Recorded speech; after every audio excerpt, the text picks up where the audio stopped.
الحمد لله نحمده ونستعينه ونستغفره ونؤمن به ونتوكل عليه ونعوذ بالله من شرور أنفسنا ومن سيئات أعمالنا من يهده الله فلا مضل له ومن يضلله فلا هادي له وأشهد أن لا إله إلا الله وحده لا شريك له وأشهد أن سيدنا ومولانا محمدا عبده ورسوله أما بعد فأعوذ بالله من الشيطان الرجيم بسم الله الرحمن الرحيم وَإِذْ تَعَذَّنَ رَبُّكُمْ لَئِن شَكَرْتُمْ لَأَزِيدَنَّكُمْ وَلَئِن كَفَرْتُمْ إِنَّ عَذَابِي لَشَدِيدٌ صدق اللہ العظیم۔ میرے نہایت محترم واجب القدر بھائیوں، دوستوں، بزرگوں، اللہ جل شانہ کا کروڑا دفعہ شکر ادا کرتے ہیں جس اللہ جل شانہ نے ہمیں ذوالحجہ کے دن دیے۔ پھر عید الاضحیٰ کا آج تیسرا دن ہے۔ جن حضرات نے مسلمانوں نے قربانی کی ہے، اللہ تعالیٰ ان کے قربانی والے عمل کو قبول فرما لے۔ جن حضرات نے ان دنوں کی قیمتی بنایا ہے، ان کے روزے رکھے ہیں، ان کے اندر ذکر اذکار کیا ہے، صدقہ خیرات کیا ہے، اللہ تعالیٰ ان کو بھی اجر عظیم عطا فرمائے۔ یہ دن بڑے قیمتی تھے۔ رمضان المبارک کے بعد جن دنوں کی سب سے زیادہ فضیلت تھی یہ ذوالحجہ کے دن تھے۔ دو عبادتیں تھیں، ایک حج تھا، ایک قربانی تھی۔ حجاج اکرام بیت اللہ کے اندر پہنچے، مینا کے اندر، عرفات کے اندر، مزدلفہ کے اندر، پھر جمرات، پھر مزدلفہ، پھر مکہ معظمہ میں پہنچ کر طواف زیارت وہ اپنے اعمال کو پورے کر رہے ہیں۔ آج ان کا آخری دن ہے، آج ان کا حج مکمل ہو جائے گا۔ دوسرا عمل قربانی والا جو تمام مسلمانوں نے اپنے اپنے خطے کے اندر، اپنے اپنے علاقے کے اندر ان کو ادا کیا، آج اس کا بھی آج آخری دن ہے۔ اللہ جل شانہ سے دعا ہے کہ اللہ تعالیٰ حج کرنے والوں کا حج قبول فرمائے، اور اللہ تعالیٰ قربانی کرنے والوں کی قربانیوں کو اللہ قبول فرما لے۔ پورے قرآن کے اندر بہت سی محبتوں کا ذکر ہے، لیکن دو محبتیں ایسی ہیں جن کا تذکرہ کرتے ہوئے، جن کا تذکرہ سنتے ہوئے بہت ہی لطف اور بہت ہی مزہ آتا ہے۔ پہلی محبت آپ جانتے ہیں حضرت یعقوب علیہ السلام کا تذکرہ اور حضرت یوسف علیہ السلام کا تذکرہ۔ قرآن مجید نے جب ان کے تذکرے کو بیان کیا کہ نحن نقص علیک احسن القصص کہا گیا، اور پھر ان محبت کے اندر ان کے اندر کتنی ان کے اوپر تکلیف، باپ کے اوپر، باپ اور بیٹے کی آپس میں جدائی، کہتے ہیں 40 سال کا عرصہ حضرت یعقوب علیہ السلام بیٹے کی جدائی میں روئے۔ میں قرآن مجید کی جو آیت مبارکہ تلاوت کی گئی ہیں سورۃ ابراہیم علیہ السلام، ابراہیم کی دوسرا رکوع شروع ہوا ہے، پہلے تمہید باندھ کر اس آیت کی طرف ہم چلیں گے۔ قرآن مجید جب حضرت یعقوب علیہ السلام کا، حضرت یوسف علیہ السلام کا تذکرہ شروع ہوا، جب یوسف علیہ السلام نے خواب میں دیکھا، باپ کو بتایا، باپ نے کہا بھائیوں کو نہیں بتانا۔ ٹھیک ہے جی، مختصر سی بات یہ ہے کہ جب بھائیوں نے اصرار کیا تو بھائی ساتھ لے کر گئے۔ جب باپ کے پاس آئے تو وہ باپ کے پاس روتے ہوئے ہے، وَجَاءُوا أَبَاهُمْ عِشَاءً يَبْكُونَ، وہ آئے اپنے باپ کے پاس روتے ہوئے، عشاء کی نماز میں رات کے وقت روتے ہوئے آئے۔ کیسی محبت تھی باپ کو بیٹے کے ساتھ۔ روتے روتے 40 سال کا عرصہ گزر گیا اور آنکھوں کی بینائی چلی گئی۔ پوری تفسیر کے اندر، پوری احادیث کے اندر کسی مقام پہ بھی یہ نہیں ملا کہ دل کے اندر کوئی شکوہ کیا ہو، دل کے اندر کوئی ناشکری والے الفاظ بولے ہوں، کسی کے سامنے کوئی تذکرہ کیا ہو۔ اللہ والے تھے، اللہ کے نبی تھے، معلوم تھا بیٹوں کے بارے میں، باپ کو بیٹوں کے بارے میں معلوم ہوتا ہے، میرے بیٹے کے پاس کیا ہنر ہے، میرے بیٹے کیا کر سکتے ہیں۔ وَجَاءُوا عَلَىٰ قَمِيصِهِ بِدَمٍ كَذِبٍ، جب وہ قمیض لے کے آئے تو اس کے اوپر انہوں نے خون کو لگایا ہوا تھا، تو یہ جانتے تھے یوسف علیہ السلام کا خون نہیں ہو سکتا، باپ جانتے تھے، تو پھر بھی اس کا تذکرہ کسی کے سامنے نہیں کیا۔ تو یہی کہا واللہ المستعان علی ما تصفون، جو تم بیان کر رہے ہو نا میں اللہ سے مدد چاہتا ہوں اس کی۔ تو دیکھ لیں، ایک تھا یعقوب علیہ السلام کی یوسف علیہ السلام کے ساتھ محبت، 40 سال کا عرصہ جدائی کے اندر گزرا، آنکھوں کی بینائی چلی گئی، لیکن شکوہ کسی کے سامنے نہیں ہے۔ اور ایک تھی محبت جن کی ہم سنت کو ادا کر رہے ہیں، خلیل اللہ کی اور اسماعیل کی۔ حضرت ابراہیم علیہ السلام نے اپنے بیٹے کے ساتھ محبت تھی، بڑھاپے کے اندر اللہ نے بیٹا دیا، اس بیٹے کو پھر اللہ کے راستے کے اندر قربان کر رہے ہیں، خواب میں دیکھا بیٹے کو قربان کر رہے ہیں، لیکن کسی کے سامنے تذکرہ نہیں کیا۔ تذکرہ کس کے سامنے کیا جی؟ بیٹے کے سامنے۔ فلما بلغ معه السعي قال يا بني اني ارى في المنام انی اذبحک فانظر ماذا ترى۔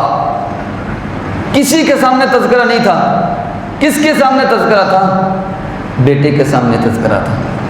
کوئی شکوہ نہیں، کوئی گلہ نہیں، کوئی کسی کے سامنے کوئی بیان نہیں کیا۔ یعقوب علیہ السلام کے یوسف علیہ السلام کی محبت میں دیکھی، کسی کے سامنے نہیں، البتہ کہ اپنے بیٹوں کو بھی، ان کے بارے میں بھی کسی کے سامنے تذکرہ نہیں کیا، بیٹوں کو کچھ نہیں کہا۔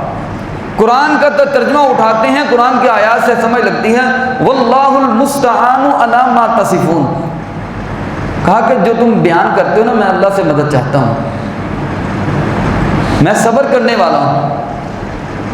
تو ابراہیم علیہ السلام نے جب بیٹے سے تذکرہ کیا فانظر ماذا تری، بیٹے میں تم کو ذبح کر رہا ہوں، میں خواب میں کیا دیکھتا ہوں؟ تو بیٹے نے کیا جواب دیا تھا؟ قال یا ابت افعل ما تؤمر، اے ابا جان آپ کو جو حکم ہو اس کو کیجیے۔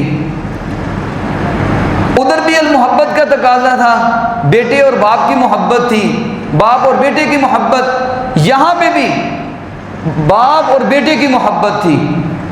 یار کوئی اپنے لخت جگر کو بھی کوئی ذبح کرے گا، لیکن شکوہ شکایت کسی کے سامنے نہیں تھی۔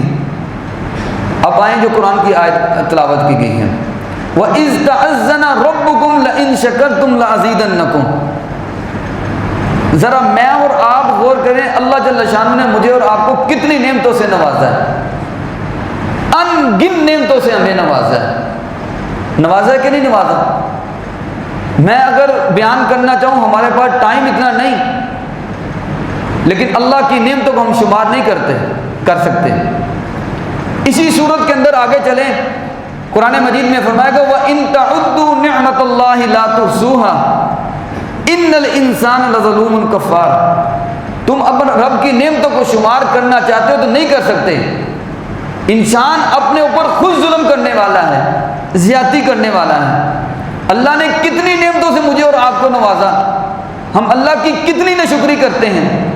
کبھی یہ بھی سوچا کہ یار یہ قربانی والا عمل کتنا بڑا عمل تھا، کتنی فضیلت والا عمل تھا، یہ سنت کس کی ہم ادا کر رہے ہیں؟ تو دل میں شکوے اور شکایات ہم لے کر قربانی کرتے رہیں اور پھر اس کے اوپر اللہ سے توبہ استغفار بھی نہ کریں اور اللہ کا شکر ادا بھی نہ کریں، میرے بھائیو پھر کمزوری ہے۔ قرآن مجید میں فرمائے گا وَإِذْ تَعَذَّنَ رَبُّكُمْ، اعلان فرما دیجئے لَإِن شَكَرْتُمْ لَأَزِيدَنَّكُمْ، تم میرا شکر ادا کرو میں تمہارے تم میرا جتنا شکر ادا کرو گے میں تمہیں زیادہ دوں گا۔ ہم اللہ کا شکر ادا کرتے کرتے تھک جائیں اور یہ کہیں کہ ہمیں مل نہیں رہا، یار یہ جو ہمیں سانسیں مل رہی ہیں یہ مجھے اور آپ کو جو اللہ نے زبان دی ہے، یہ جو مجھے اور آپ کو اللہ نے آنکھیں دی ہیں، یہ ہاتھ دیے ہیں، ہم اپنی قوت کے ساتھ ہم ایسے ہلا رہے ہیں اور جب ہم چل رہے ہوتے ہیں دیکھیں تو صحیح ہمارے پاؤں کے اندر اللہ نے ہمیں جو طاقت دی ہے، یہ سننے کی استطاعت دی ہے، سمجھنے کی اللہ نے ہمیں قوت بخشی ہے، ہم ہر ایک چیز کا ہم معائنہ کر سکتے ہیں، ہر ایک چیز کو سمجھ سکتے ہیں، یار یہ اللہ کی نعمتوں میں سے کم نعمت ہے۔ تو اس مہنگائی کے دور کے اندر جہاں پر ہر بندہ یہ بات سوچ رہا تھا یا قربانی کرنا بہت مشکل ہو چکا ہے، تو آج کا بیان کرنے کا مقصد یہی تھا کہ ہم اس اجتماع کے اندر ہم اللہ کا شکر ادا کریں۔ اللہ ہم آپ کا شکر ادا کرتے ہیں، آپ نے ہمیں اپنے خزانوں میں سے ہماری مدد فرمائی، ہم نے سنت ابراہیمی کو ہم نے ادا کی۔ اللہ ہماری اس قربانی والے عمل کو قبول فرما لیجیے۔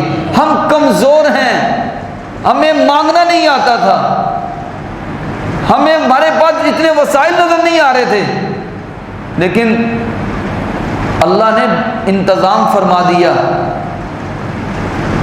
ہم سوچ بھی نہیں سکتے تھے، ایسا انتظام اللہ نے فرما دیا۔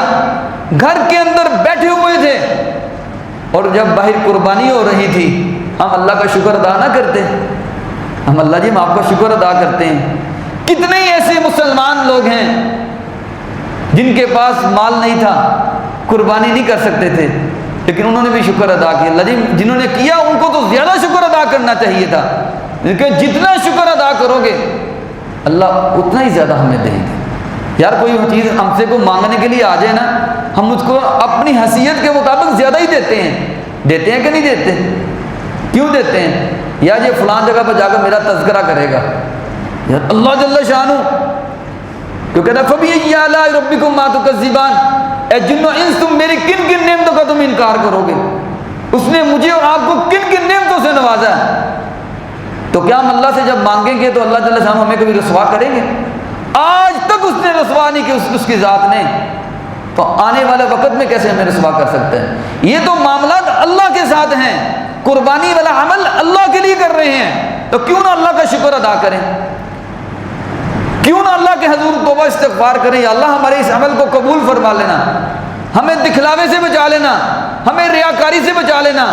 اللہ ہم آپ کا شکر ادا کرتے ہیں۔ ہم کمزور ہیں، بہت سے ایسے دوست بھائی ہیں یا اللہ بہت سفید پوش ہیں، قربانی نہیں کر سکے، یا اللہ آپ کا شکر ادا کرتے ہیں، آپ نے ہمیں ہمت دی، آپ نے ہمارا بندوبست کیا، ہم نے آپ کے رسے کے اندر قربانی کو والے عمل کو کیا، آپ کا حکم تھا، سنت ابراہیمی کو ہم نے ادا کیا۔ یا اللہ ہم آپ کا کروڑ دفعہ شکر ادا کرتے ہیں۔ یا اللہ جنہوں نے نہیں کیا یا اللہ ان کے لیے بھی دعا کرتے ہیں، یا اللہ آپ ان کے کاروبار کے اندر وسعت پیدا فرما دیں، آئندہ سال وہ بھی قربانی کریں، اور اللہ کا جتنا شکر ادا کریں گے اتنا ہی ہمارے لیے کم ہے، کیونکہ ہماری بزرگ فرماتے ہیں کبھی ہم نے یہ شکر والے کلمے کو اتنا کہتے ہی نہیں جتنا ہم اپنے جو معاملات جو ڈون ہوئے ہوتے ہیں ان کا تذکرہ کرتے ہیں۔ جو معاملات ہمارے بالکل ڈون ہے نا، ہم ان کا تذکرہ زیادہ کرتے ہیں۔ جو معاملات اللہ نے مجھے اور آپ کو جن نعمتوں سے نوازا ہے نا، ہم ان نعمتوں کا تذکرہ بہت کم کرتے ہیں۔ ایسے ہی ہے کہ نہیں؟ کسی کے پاس بیٹھ دیں، جو اللہ نے نعمتیں دی ہیں ان کا تذکرہ کم ہے، جو نعمتیں نہیں ملی ان کا تذکرہ ہم زیادہ کرتے ہیں۔ جب ہم اللہ کی نعمتوں کے اوپر شکر ادا کریں گے مزہ بھی آئے گا، لَأَزِيدَنَّكُمْ وہ زیادہ بھی کریں گے۔ کیوں یار اس بھولے ہوئے سبق کو ہم پھر بھول جاتے ہیں؟ آج کے اجتماع کے اندر شکر ادا کرنے کے متعلق یہ ذہن میں آیا کہ یار یہ دو محبتیں تھیں، اور بھی بڑی محبتوں کا ذکر ہے، تو کہیں کسی مقام پہ بھی نہ حضرت یعقوب علیہ السلام نے نہ حضرت ابراہیم علیہ السلام کی زبان سے کوئی نے شکری والا لفظ نہیں ادا کیا، نہ بیٹوں نے ادا کیا۔ یہی کہا قال ستجدنی انشاءاللہ من الصابرین، ابا جان جو آپ کو حکم ہوا ہے آپ اسے پورا کیجیے، آپ مجھے صبر کرنے والوں میں پائیں گے۔ جب انہوں نے قمیص کو جا کر دیا وجاءوا علی قمیصہ بدم کذب قال بل سولت لکم انفسکم امرا فصبر جمیل، ادھر بھی لفظ صبر جمیل کا آ گیا۔